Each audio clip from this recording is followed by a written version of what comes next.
You will hear a number of different recordings, and you will have to answer questions on what you hear. There will be time for you to read the instructions and questions, and you will have a chance to check your work. All the recordings will be played once only. The test is in 4 sections. At the end of the test, you will be given 10 minutes to transfer your answers to an answer sheet. Now turn to Section 1.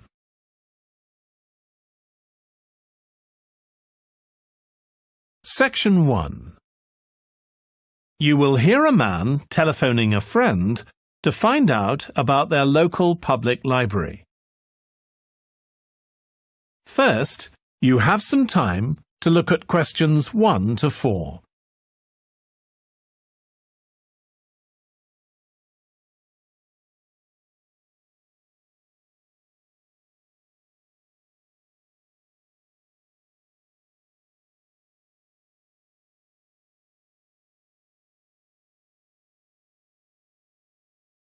You will see that there is an example that has been done for you. On this occasion only, the conversation relating to this will be played first. Hello? Hi, Susie. It's Paul here. How are you? Enjoying your new job? You're working at the library, aren't you?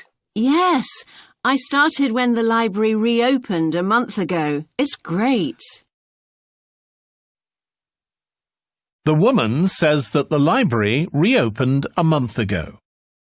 So month has been written in the space. Now we shall begin.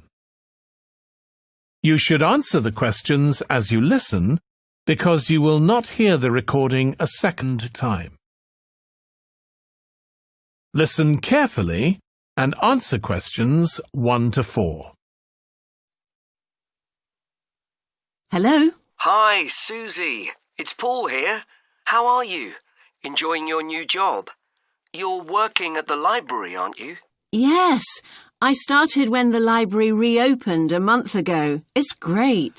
Actually, Carol and I have been meaning to join for a while. Oh, you should. It doesn't cost anything, and the new library has all sorts of facilities. It's not just a place where you borrow books. For instance, there's an area with comfortable seats where you can sit and read the magazines they have there. Some people spend the whole morning there. Wish I had that amount of time to spend. Yes, you must be pretty busy at present, with the children and everything. We are, yes. But we're hoping to get away this summer. We're thinking of going to Greece. Well, we've got a much larger section of the library devoted to travel books now, so you should come and have a look. I can't remember if there's anything specifically on Greece, but I should think so. OK. Now, Carol's organising a project for the history class she teaches at school. It's about life in the town 100 years ago. Do you have anything that might be useful? Yes. Actually, we've now got a new section with materials on the history of the town and surrounding region. Right. I'll tell her. You can't always find that sort of thing on the internet. Now, in the old library, there used to be a separate room with reference books. It was a really nice, quiet room. Yes, we've put those books in the main part of the library now, but we do have a room called the community room.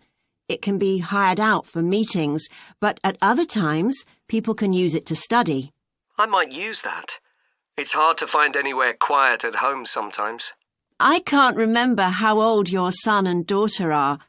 We've introduced a special section of fiction written specially for teenagers, but they might be a bit young for that. Yes, they would be. Before you hear the rest of the conversation, you have some time to look at questions 5 to 10.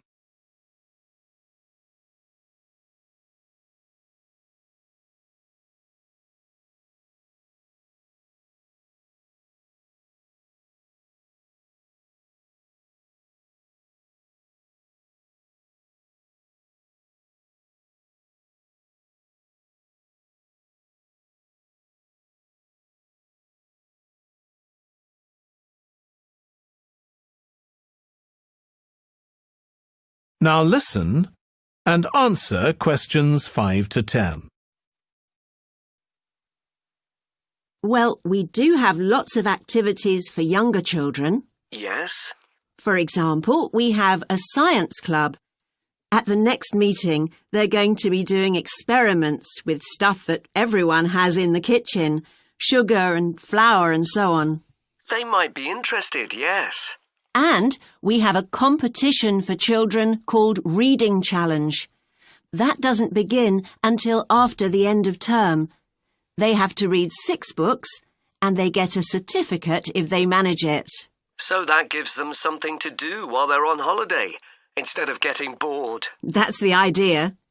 And there's special activities for adults too. On Friday, we have a local author called Tanya Streep, who's going to be talking about her new novel. It's called Catch the Mouse, and she based the story on a crime that actually took place here years ago. Right. We're not free on Friday, but I'll look out for the book. Now, this probably isn't for you, but we do have IT support available for members. We get quite a few older people coming along who are wanting to get up to speed with computer technology. It's on Tuesday mornings. They don't need to make an appointment or anything. They just turn up. Well, my mother might be interested. I'll let her know. OK. And there's another service which you wouldn't expect from a library, which is a free medical checkup. The hospital arranges for someone to come along and measure the level of sugar in your blood, and they check cholesterol levels at the same time. Really? Yes, but that's only for the over 60s, so you wouldn't qualify. OK. Well, I'll tell my mother. She might be interested. What other information? Well, we do have a little shop with things like wall charts and greetings cards, and also stamps, so you can post the cards straight away, which is really useful. Yeah. Well, I'll bring the children round at the weekend and we'll join. Oh, one more thing. I'll be bringing the car. Is there parking available? Yes, and it's free in the evening and at weekends. Perfect. Well, thanks, Susie. See you soon. That is the end of section 1. You now have half a minute to check your answers.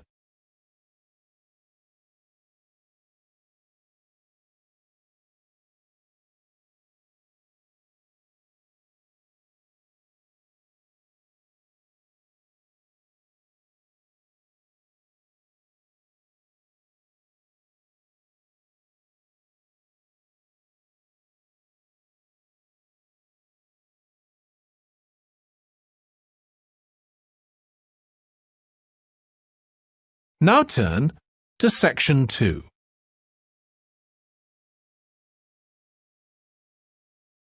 Section 2. You will hear part of a training session for new employees at a large travel company. First, you have some time to look at questions 11 to 17.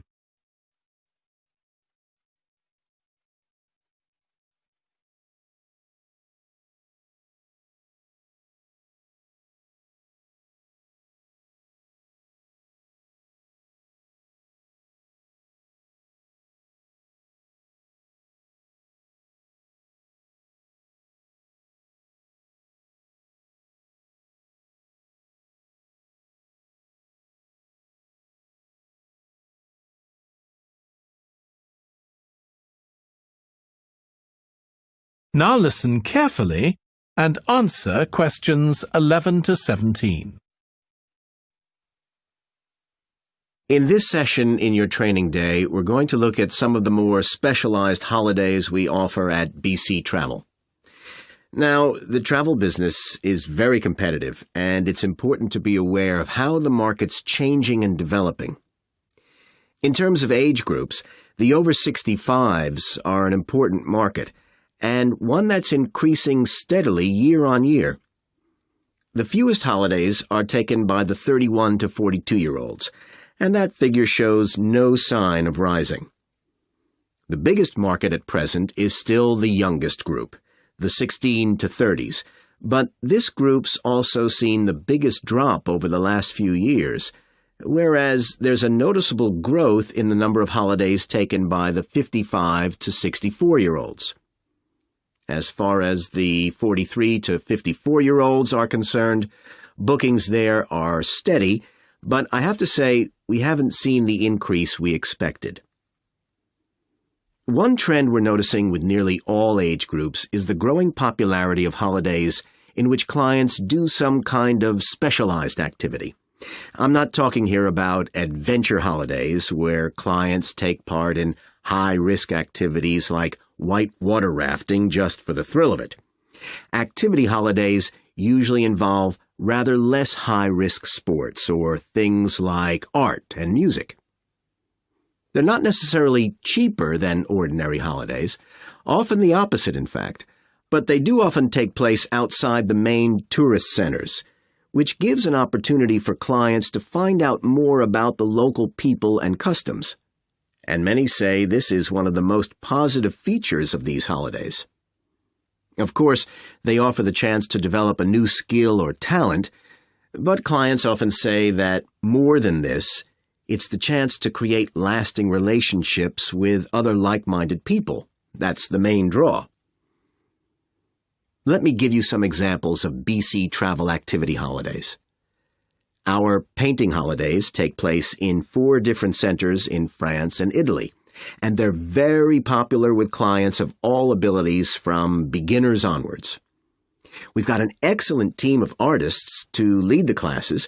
Some of them have been with us from the start, and 5 additional ones will be joining us this year so that we can offer a greater number of classes in each center. As far as cooking holidays are concerned, I know a lot of agents offer holidays where clients cook recipes related to one particular country, usually the one they're staying in, but we focus on dishes from a great many different ones. Apart from that, you'll find the usual emphasis on good quality organic ingredients. That's more or less a given nowadays, and there are generally some meat-free recipes included.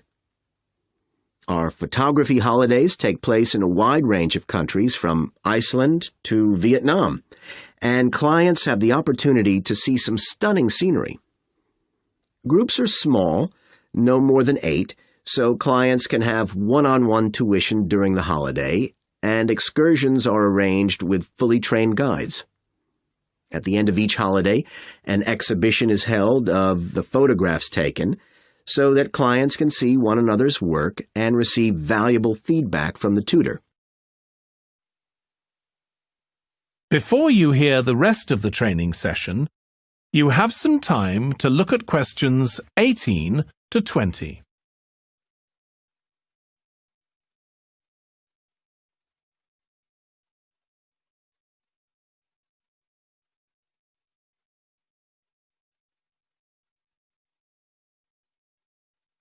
Now listen and answer questions 18 to 20. Finally, let me tell you about our fitness holidays. In Ireland and Italy, we run one-week general fitness classes for all ages and levels of fitness. Clients start the course with a consultation with a trainer, and together they draw up an individual program. As well as improving general fitness, clients find that they end up losing much of the stress they've built up in their daily lives. In Greece, we have a 2-week holiday for clients who want to do something about their weight. This has all the features you'd expect, like a personalized diet program, but one of its most popular features is that the exercise classes are all held on the beach. People say it's far preferable to being in a gym. Finally, we offer several holidays in Morocco. One very popular one is the mountain biking holiday. Bikes are provided, and there are different routes according to people's ability. We offer one which is tailored to the needs of families, which is particularly popular. Okay, so that's about all the time I have today, so thank you very much. That is the end of section 2. You now have half a minute to check your answers.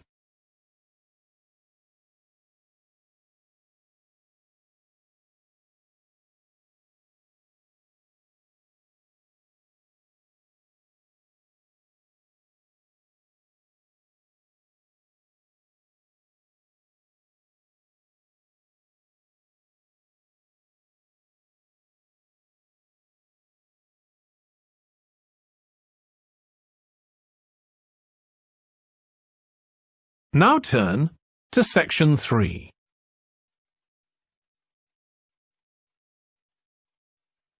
Section 3. You will hear two tourism students, called Natalie and Dave, talking about the tourism case study they are doing. First, you have some time to look at questions 21 to 26.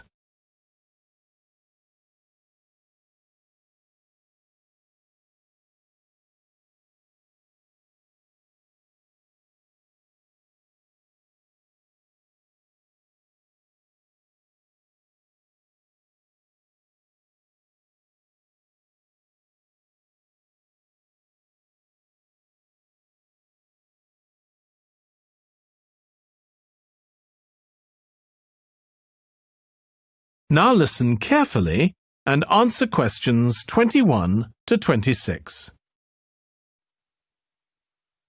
Dave, I'm worried about our case study.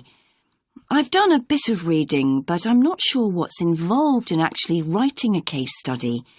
I missed the lecture where Dr. Baker talked us through it. OK, well, it's quite straightforward. We've got our focus. That's tourism at the Horton Castle site. And you said you'd done some reading about it? Yes, I found some articles and made notes of the main points.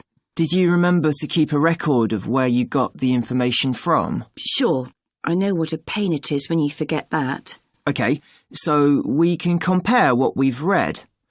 Then we have to decide on a particular problem or need at our site. And then think about who we're going to interview to get more information.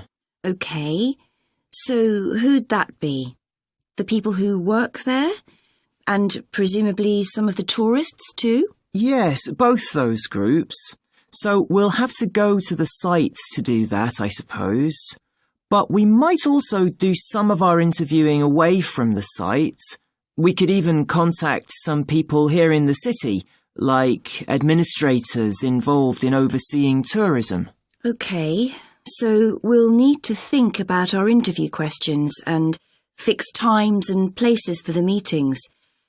It's all going to take a lot of time. And if we can, we should ask our interviewees if they can bring along some numerical data that we can add to support our findings. And photographs? I think we have plenty of those already. But Dr. Baker also said we have to establish with our interviewees whether we can identify them in our case study or whether they want to be anonymous. Oh, I wouldn't have thought of that.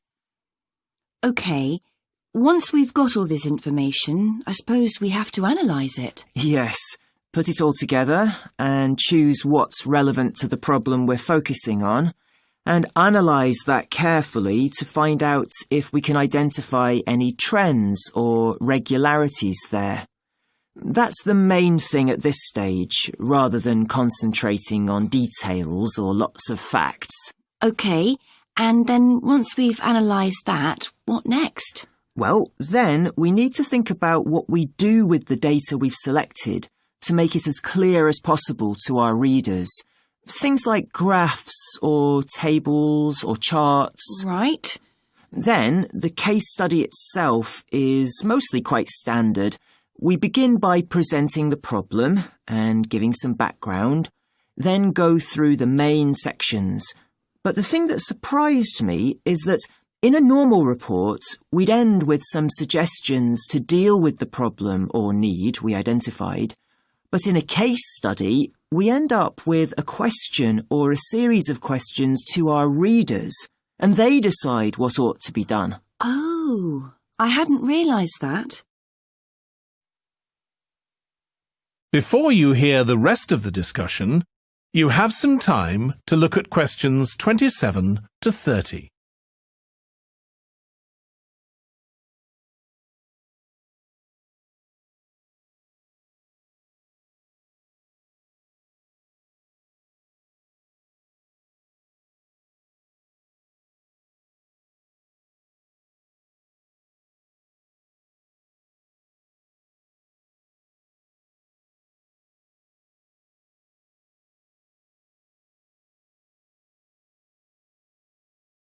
Now listen and answer questions 27 to 30. So, basically, the problem we're addressing in our case study of the Horton Castle site is why so few tourists are visiting it. And we'll find out more from our interviews, but I did find one report on the internet that suggested that one reason might be because, as far as transport goes, access is difficult. I read that too, but that report was actually written 10 years ago when the road there was really bad, but that's been improved now. And I think there's plenty of fascinating stuff there for a really good day out, but you'd never realise it from the castle website. Maybe that's the problem. Yes, it's really dry and boring. I read somewhere a suggestion that what the castle needs is a visitor centre. So we could have a look for some information about that on the internet. What would we need to know? Well, who'd use it for a start? It'd be good to know what categories the visitors fell into too, like school parties or retired people. But I think we'd have to talk to staff to get that information. OK. And as we're thinking of suggesting a visitor centre, we'd also have to look at potential problems. I mean, obviously it wouldn't be cheap to set up. No, but it could be a really good investment. And as it's on a historical site, it'd need to get special planning permission, I expect. That might be hard. Right. Especially as the only possible place for it would be at the entrance, and that's right in front of the castle. But it could be a good thing for the town of Horton. At present, it's a bit of a ghost town. Once they've left school and got any skills or qualifications, the young people all get out as fast as they can to get jobs in the city, and the only people left are children and those who've retired. Right. Something else we could investigate would be the potential damage that tourists might cause to the castle site. I mean, their environmental impact. At present, the tourists can just wander around wherever they want. But if numbers increase, there might have to be some restrictions, like sticking to marked ways. And there'd need to be guides and wardens around to make sure these are enforced. Yes, we could look at that too. OK, well, we've certainly managed... That is the end of section 3. You now have half a minute to check your answers.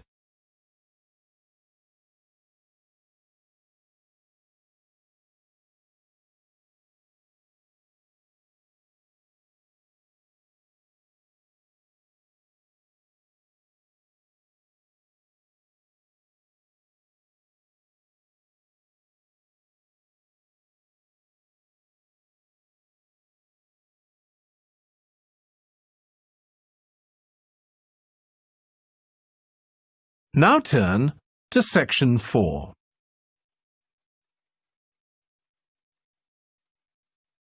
Section 4. You will hear a lecturer on an environmental studies course discussing how birds are affected by environmental change. First, you have some time to look at questions 31 to 40.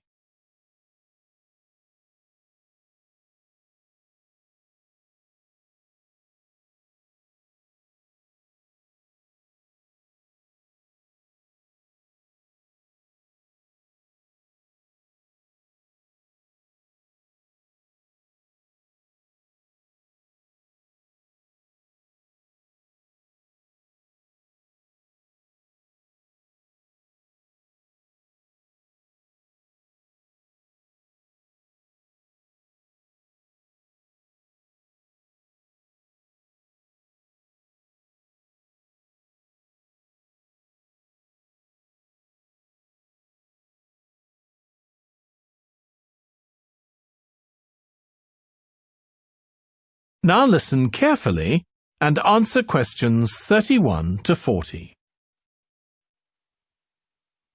OK, so we've been looking at how man-made changes in our environment can affect wildlife. Now, I'll discuss a particular example. Let's take a look at mercury. Mercury's one of the 120 or so elements that make up all matter, and it has the symbol Hg. It's a shiny, silvery substance. You may have seen it in old-fashioned thermometers, but it's not used much for domestic purposes now because it's highly toxic. But the problem is that the amount of mercury in the environment's increasing. The main reason for this is the power plants used to produce electricity.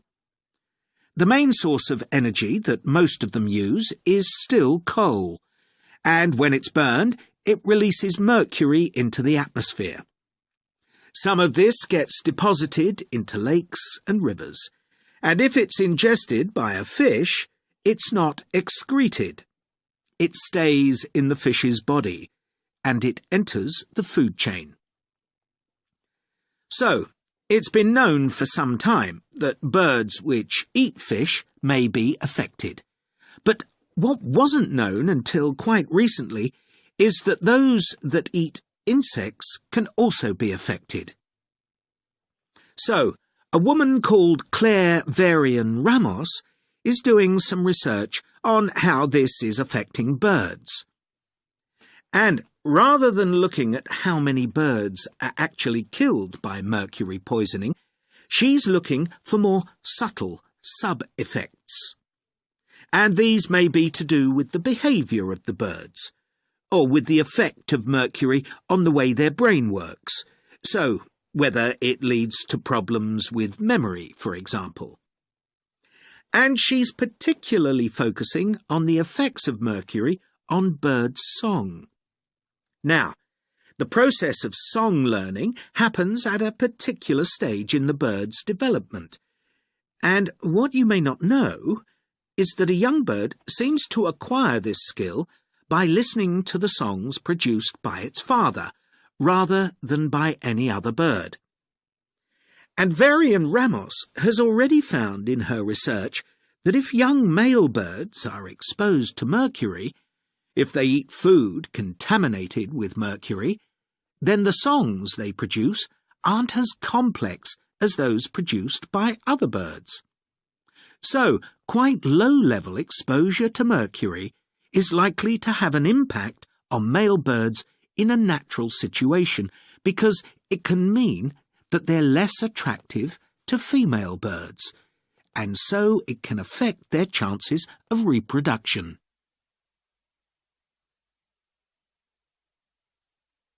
Now, the way she's carrying out this research is worth thinking about.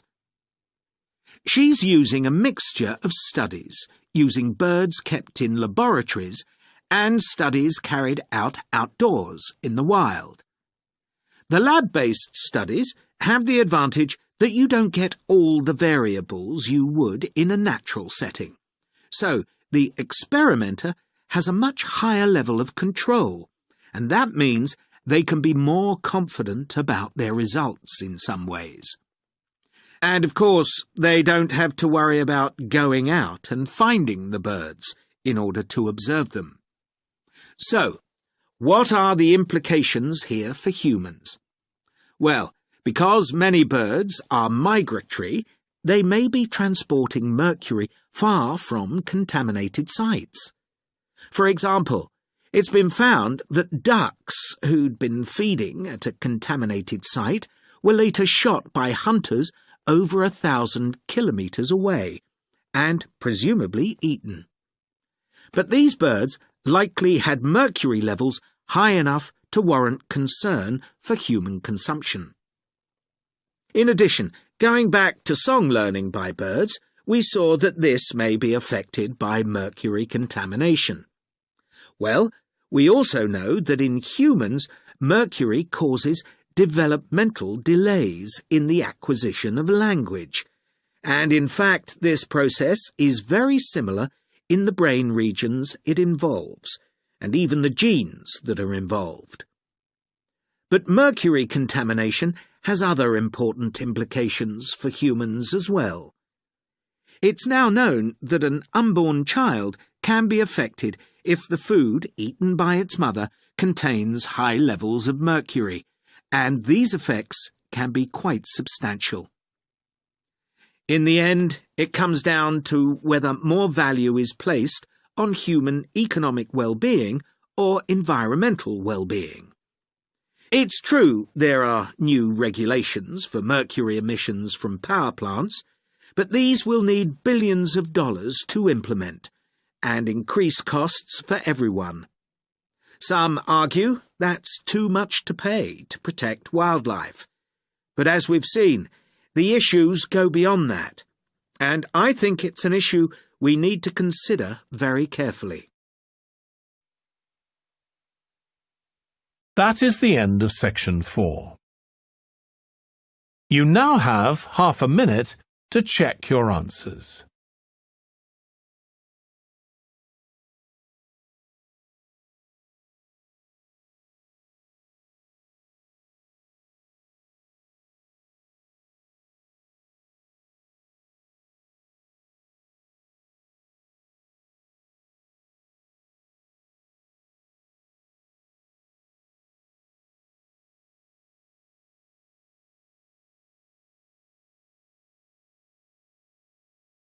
That is the end of the listening test. In the IELTS test, you would now have 10 minutes to transfer your answers to the answer sheet.